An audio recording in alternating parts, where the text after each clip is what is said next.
একটা দেশি মুরগি একটু বড় বড় সাইজ করে কেটে নিয়েছি, তবে যে কোনো মুরগি ব্যবহার করা যাবে। লবণ, গোলমরিচের গুঁড়া, লাল মরিচের গুঁড়া দিয়ে খুব ভালো করে মাখিয়ে একটা সাইডে রেখে দিয়েছি।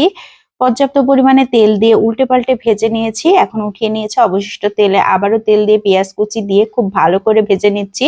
বেরেস্তার মতো হয়ে গিয়েছে। এখন পানি দিয়ে দিয়েছি। পেঁয়াজ পেস্ট, রসুন পেস্ট, আদা পেস্ট, এলাচ ও দারুচিনি পেস্ট সবকিছু দিয়ে ধনিয়ার গুঁড়া, জিরার গুঁড়া, লাল মরিচের গুঁড়া সব মশলা একে একে দিয়ে দিয়েছি। এখন দিয়ে দিয়েছি টক দই। খুব ভালো করে মশলাটাকে কষিয়ে নিয়েছি।